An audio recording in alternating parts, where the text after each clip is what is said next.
পাঁঠার মাংসটাকে আমি ভিনেগার দিয়ে ভালো করে ভিজিয়ে নিয়েছি। কাঁচা পেঁয়াজ একটা গোটা কুচিয়ে দিয়ে দিয়েছি, 1 চামচ রসুন মিশিয়ে দিয়েছি, আর 1 চামচ আদা মিশিয়ে দেব, আর 1 চামচ লঙ্কা বাটা দিয়ে দেব। করে ভালো করে মিশিয়ে নিয়েছি। এবার প্রেসারে সেদ্ধ করতে বসাবো।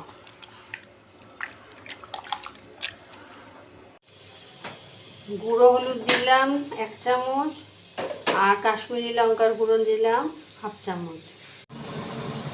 2 চামচ জিরে গুঁড়ো দিয়ে নিয়েছি, 1 চামচ ধনে গুঁড়ো দিয়ে নিলাম। কড়াইতে তেল গরম করে নিয়েছি, সামান্য একটু চিনি দিয়েছি। আলু পেঁয়াজ ভালো করে কষিয়ে নেব। চিনি দিয়ে তেলে সে ক্যারামেল করা তেলটার ওপর 1 চামচ রসুন দিয়ে নিয়েছি, 1 চামচ আদা দিলাম, করে ভালো করে কষিয়ে নেব। যে মশলাটা করে রেখেছিলাম, ধনে জিরে গুঁড়ো লঙ্কা সব দিয়ে দিলাম। এরপর 1 চামচ গরম মশলা ঢেলে দেবো। প্রেসার কুকারে সেদ্ধ করা মাংসটা এবার স্টকটা প্রথমে দিলাম, তারপর মাংসটা দিয়ে দিলাম। মাংসটা হয়ে এসছে।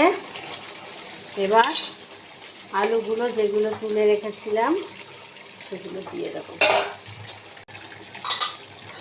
ভিনেগার দিয়ে ভালো করে ভিজিয়ে রেখেছিলাম, তারপর প্রেসারে সেদ্ধ করেছি অর্ধেক, তারপর এখানে কষালাম। পাঁঠার মাংসটা বেশ ভালোই নরম হয়েছে। এবার নামিয়ে নেব। পাঁঠার মাংসের টলটলে ঝোলটা আমার এরম হয়েছে। একটু গরম জল দিয়ে ঝোল করে নিয়েছি।